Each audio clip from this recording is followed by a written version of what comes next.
Aramutse neza muraho mwese.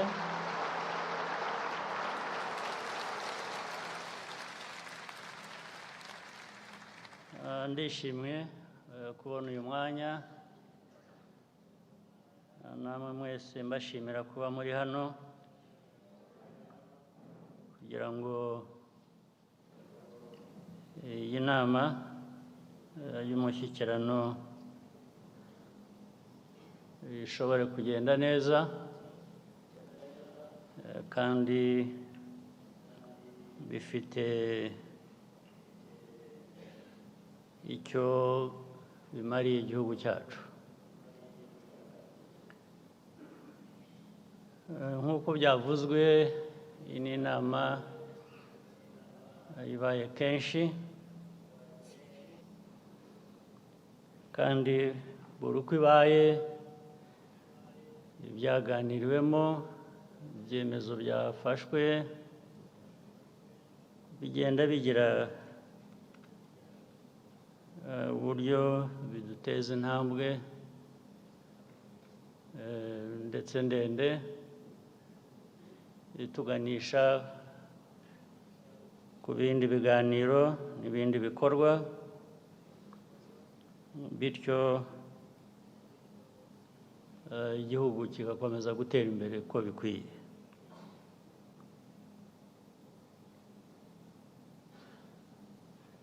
Ibyo byose tujya gutangira urwo rugendo twashingiraga ku gushaka kwigira nk'abantu, nk'igihugu, ku buryo tutabaho bitewe n'amahirwe twagize kubera ko ari uwatugiriye imbabazi agashaka kudufasha, yaba yabuze bikatugiraho ingaruka zitari nziza kandi mwese muzi. Kwigira rero niyo ntego, niwo mugambi, niyo nshingano twese dufite, dukwiriye kuba dufite.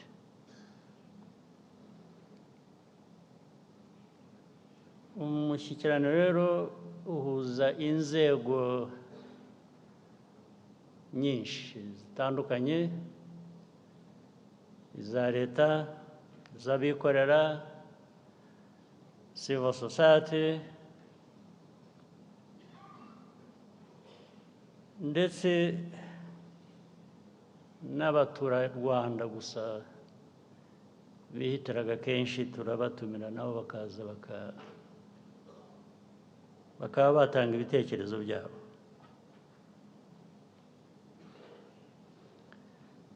Ibyo byose imibare iragenda yerekana ko twagiye dutera intambwe. Hari imibare y'abavuye mu bukene n'abo tugejeje aho bashobora kwigira bagahera aho bagakomeza inzira yo gutera imbere. Ibyo byose bigenda bigaragara. Ariko igihugu nk'icyacu, u Rwanda, ibibazo ndetse n'amahirwe twaba dufite byose ubishyize hamwe, imiterere yacu ntabwo twakumva bihagije ngo twateye intambwe. Dushaka kongeraho gutera indi ntambwe, gutera intambwe ndende kurusha iya mbere, kandi kubihozaho nibwo buryo twabaho. nibwo igihugu cyabaho, nta bundi buryo. Ubundi buryo ni ukwemera tukaba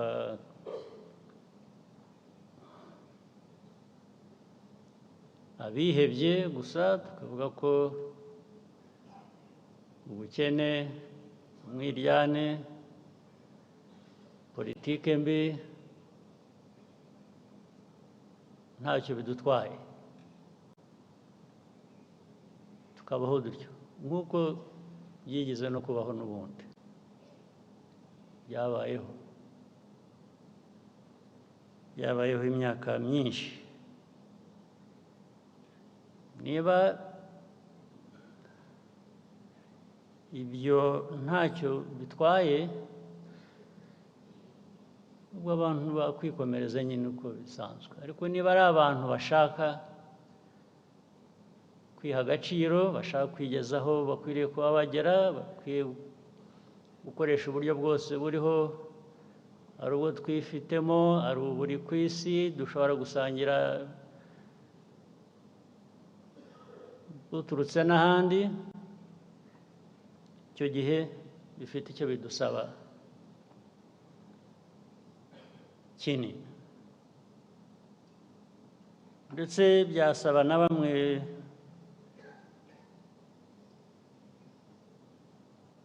kudasinzira rwose,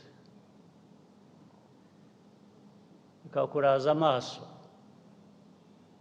ureba, ariko kurushaho unatekereza icyatuma utera intambwe mu nzira y'amajyambere, cyangwa se nk'abayobozi uko uyitera niko ubigezaho n'abandi, cyane cyane abo tuyobora. Abaturarwanda baba baduhanze amaso nk'abayobozi, ibyo dukora byose baba badutezeho byinshi, inkunga yatuma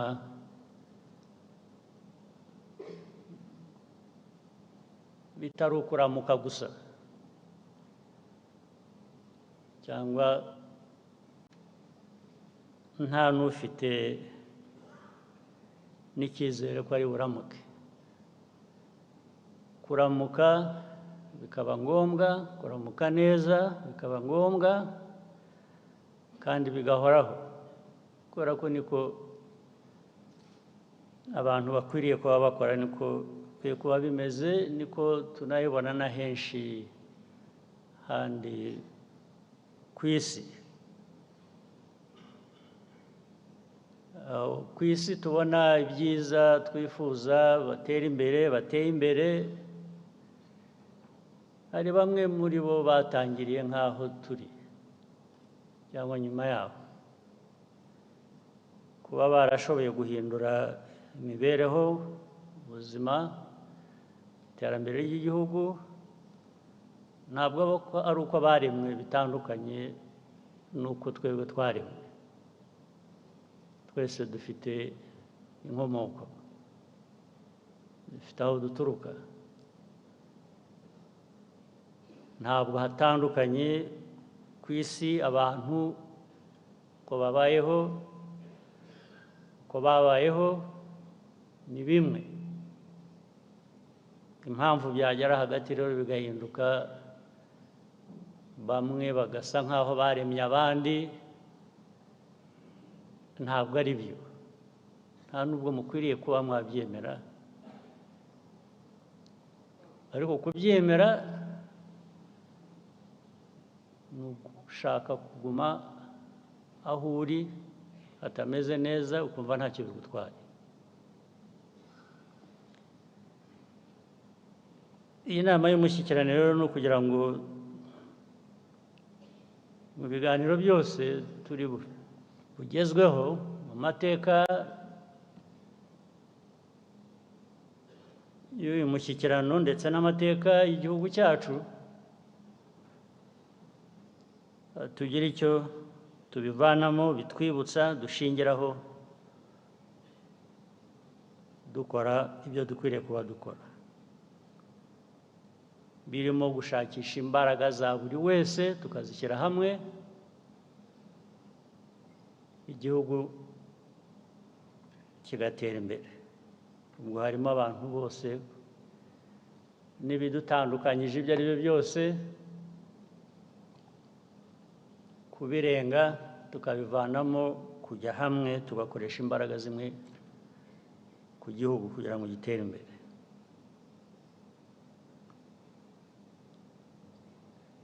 Aho rero harimo no gufata inshingano. Gufata inshingano cyane cyane ku bayobozi kugira ngo ibyo dukora,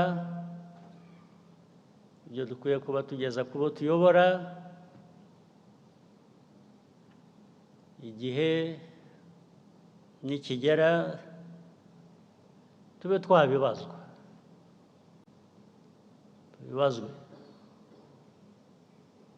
tubazwe tuti wemeye inshingano, iyi nshingano isaba ibi, turabizi, wahawe amikoro ameza atya mu nyungu z'Abanyarwanda bose, ibyo wabigenje ute? Ayo mikoro wayakoresheje ute? Wayagize ayawe gusa cyangwa wayakoresheje ku buryo bigera kubo byari bigenewe? Icyo ntabwo dukwiye kukinyura uruhande n'umunsi n'umwe. Kubazwa ibyo dushinze tukabisobanura, ndetse byaba ngombwa tukabyishyura igihe tutashoboye kubisobanura ko byakoreshejwe muri izo nyungu rusange. Kandi bikunze kubaho kenshi, bibaho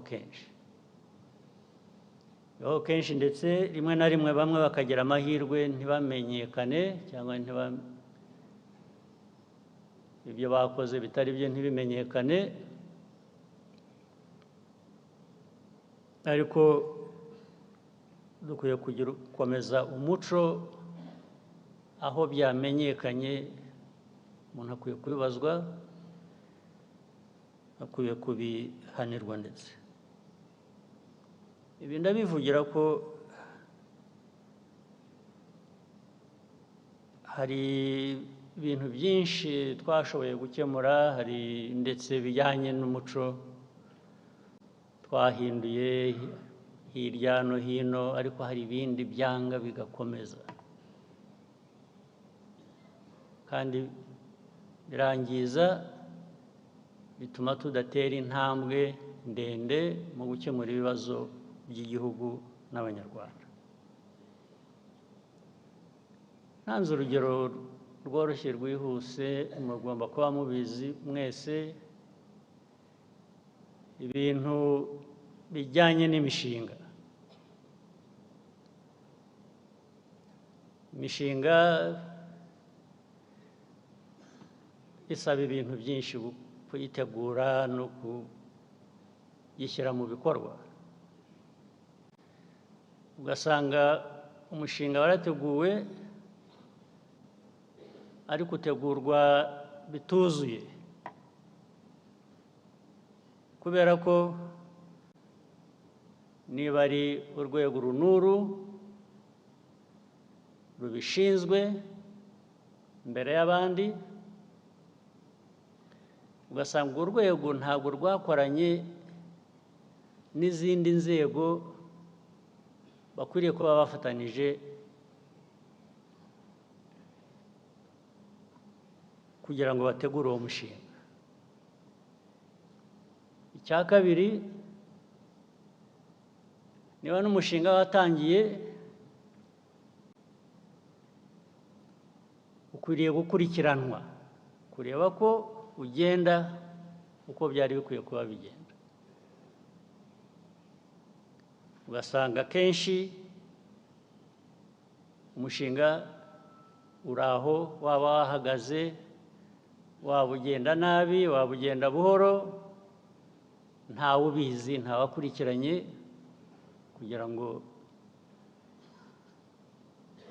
ibintu bijye mu buryo. Ibyo ni ibintu tumaranye imyaka myinshi aho tubereye. N'intambwe yatewe ikaba intambwe ntoya cyane, cyangwa se igaterwa umunsi umwe, undi munsi bikaba byibagiranye.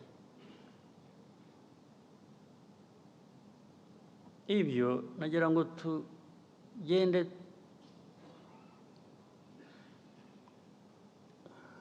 tubishakira umuti, tubigeza ku musozo wabyo. Bigomba kugira ubwo bihagarara, ntabwo byahoraho bityo iteka. Cyangwa se uburyo bwo kubikurikirana no kubaza abantu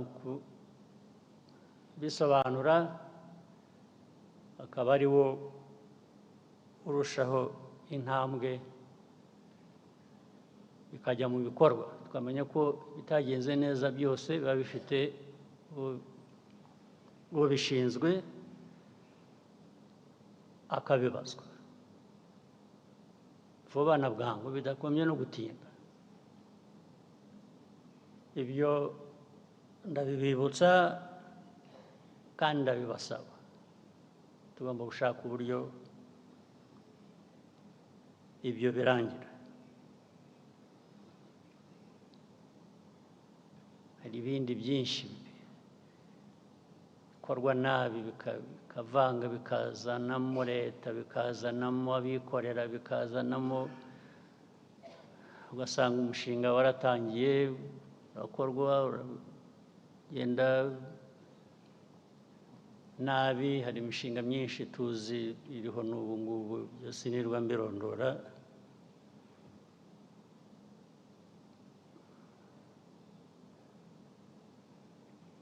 Ugasanga umushinga wagomba gukorwa mu myaka 2, uri mu wa 3, uri mu mwaka wa 3, uri mu wa 4, ntacyo ubona kivamo, ariko abantu bagakomeza nkaho ntacyo bitwaye. Ibyo rwose bikwiriye guhagarara. Ubwo ni umwanya mbonye wo kubwira abantu mwese muri hano uko mungana, kugira ngo tubishakire uko byarangira vuba.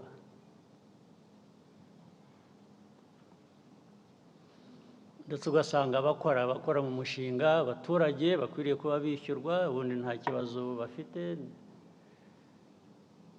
Abayobora imishinga ndetse harimo n'abikorera, bo barahembwa imishahara, barafite inyungu zabo, ariko ukora wa buri munsi wa wundi, umuturage ntacyo ahabwa. Wazabaza bakakubwira ibibazo byari bihari, ariko niba byari bihari wowe kuki wahembwe? Kuki waba barahembwe wowe umuturage wakoraga ntahembwe? Ejo bundi aha mu minsi mikuru, igihe cya Noheli n'Ubunani tuvuyemo, hari ahantu hatandukanye abaturage bari bagiye kugumuka kubera ko ababayobora, abayoboye iyo mishinga, baba aba private sector cyangwa government, bo bari mu bwangu bashaka kwigendera ngo bajye kuruhuka. Ariko umuturage buri munsi yatwariraga umwanya kugira igikorwa akora, we mukamusiga aho ngaho ntacyo. Reka mpere ku bibazo by'akarere turimo. Muzi ibibazo tumaranye iminsi, imyaka, bijyanye n'abaturanyi bo muri Kongo, ndetse rimwe na rimwe hakajyamo ibijyanye n'abaturanyi b'amajyepfo mu Burundi, ko kubera ko bahisemo kuba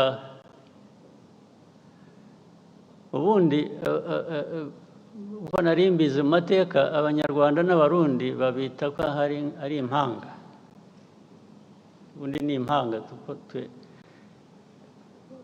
we are supposed to be twins literally ariko abarundi bo bahisemo kuvuga ngo no ntabwo tugishaka mwebwe ko tuba impanga turashaka kuba impanga n'abanyekongo okay nta kibazo ufitanye nabyo niba umuntu afite guhitamo wavukana nawe cyangwa wabana nawe impanga ibyo ntacyo nabikorera yewe urabyemera ariko uko kuba impanga cyane cyane kurimo politike mbi politike yo kwiyanga no kwanga abandi ibyo bakabihuriraho ibi ndabivuga ntabwo ari ibanga kuko ubwabo barabyivugira abayobozi b'ibyo bihugu nta kintu gishya nahimbye ntacyo ndi buvuge gishaka abantu gukurikirana ngo ariko ibyo yavuze nibyo cyangwa niba ushaka kumenya ko ari byo jya utega amatwi wumve ibyo bakubwira bo ubwabo ntabwo rero twajya gushakisha ahandi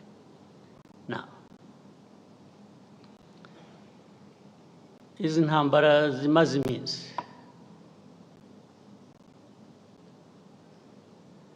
icyambere nagira ngo rwose mbisubiremo mbivugire aha mwumva uzi ko wumva ko nshobora no kuba mbeshya ampakanye rwose ndishimana ntagira umupaka tubivuze kenshi tubibwiye abantu benshi barabizi ntibabihakana ariko bakabivaho bakajya ku bindi iyi ntambara yo muri Kongo mureba ntabwo yatangijwe n'u Rwanda ntabwo yaturutse mu Rwanda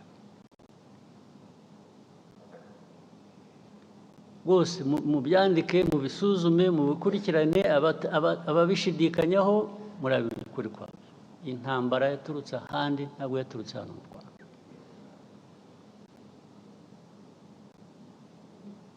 aho handi sinirwa mpasubiramo narahavuze sinirwa nongera kuhasubiramo yaturutse kuri Kongo ariko ituruka n'ahandi uko babigenje hagati yabo ibyo ntabwo bindeba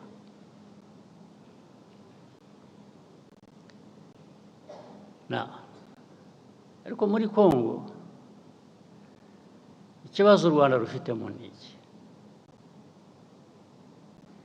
ikibazo u Rwanda rufite muri Kongo kijyanye n'interahamwe ziri hariya na politiki na ideology ishingiye kuri genocide kandi bigahora iteka batunga u Rwanda urutoki ngo turaje bagenze nk'uko twabagenje ubushize murabuzi ko byabaye ubushize murakuzi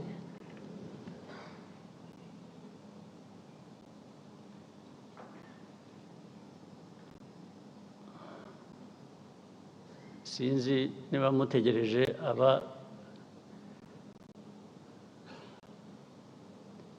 ubushize abo bwahitanye kuba ari bo babyivugira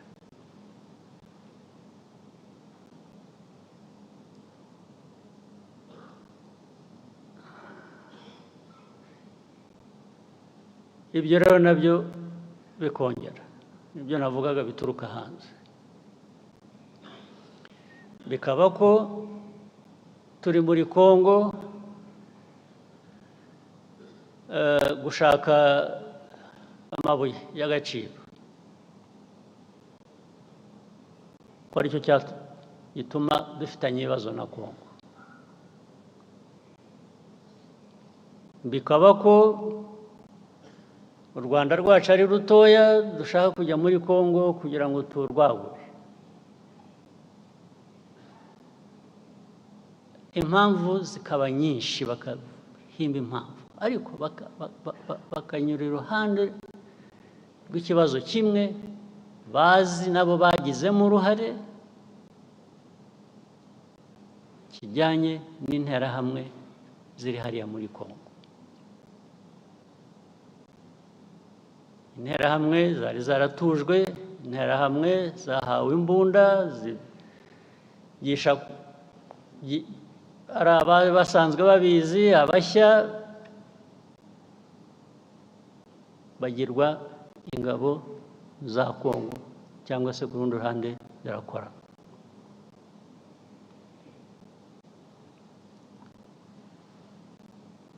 Loni UN ijya gushyira ziriya ngabo za UN muri Congo, MONUSCO, mwibwira ko bazishyiriye kugira ngo bigende gute? Kuki barinze gushyirayo ingabo za Loni muri Congo? Ariko kugeza n'ubu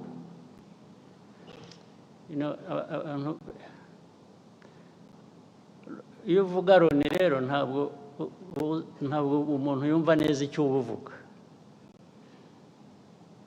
cyangwa iyo uvuga international community, whether UN or international community, they more or less add up to nothing, because the UN is everybody, but at the same time it is nobody. The international community is all of us, but actually it is none of us when it comes to some of these problems. So you don't know who to hold responsible. Who is supposed to be held responsible? In the end, the convenient path is to find a culprit, to find somebody who is responsible, and that becomes Rwanda. When you talk about Rwanda, you know what you're talking about. It is this small country of ours, you, me, and others. But when you say international community, you really, who are you talking about? Now, that force was put there. I just use a simple explanation, try and cut the long story short.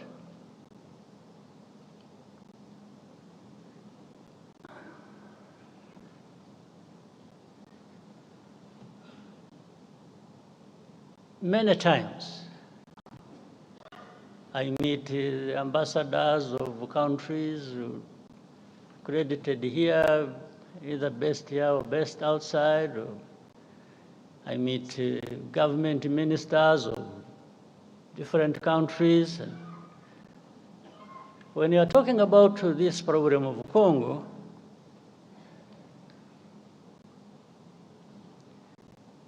one of the many questions they ask is always, how many Interahamwe are there in Congo? How many FDLR? In other words, what they are trying to say is, you have turned it into such a big problem when actually they say some of them are old. They are 90 years old. Say, but if you are saying they are 90 years old, it means they are there.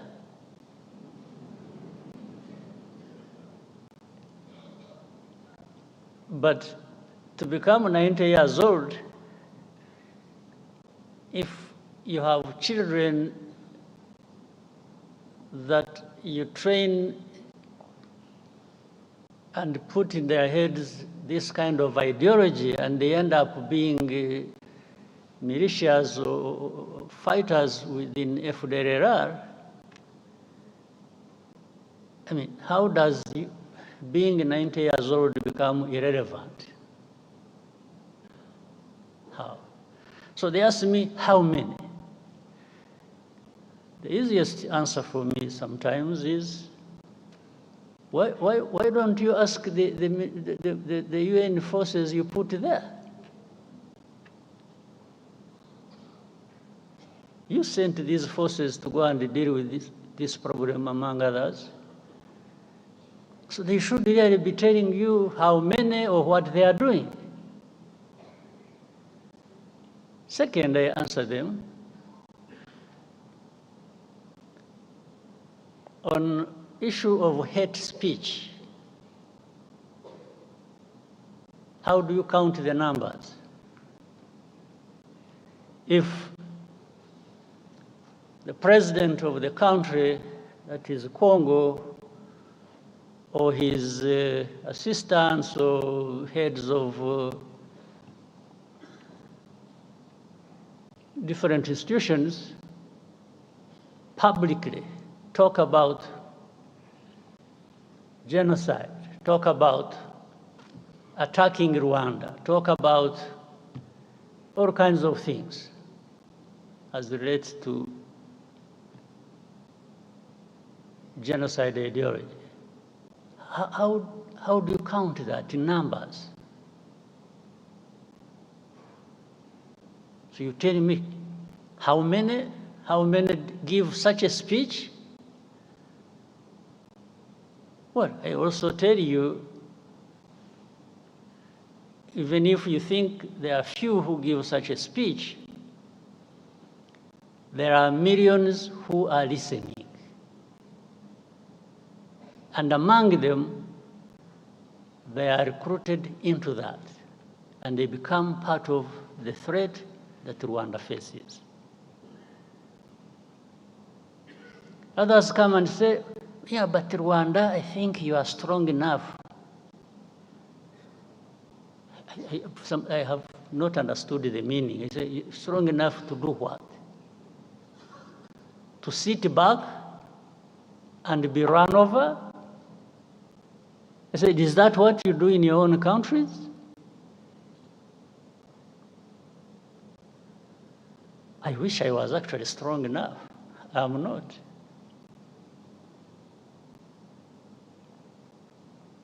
I wish I was strong at all. Then I would,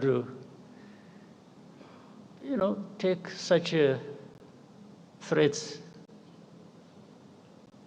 as simple as something I can deal with as and when I need to do that.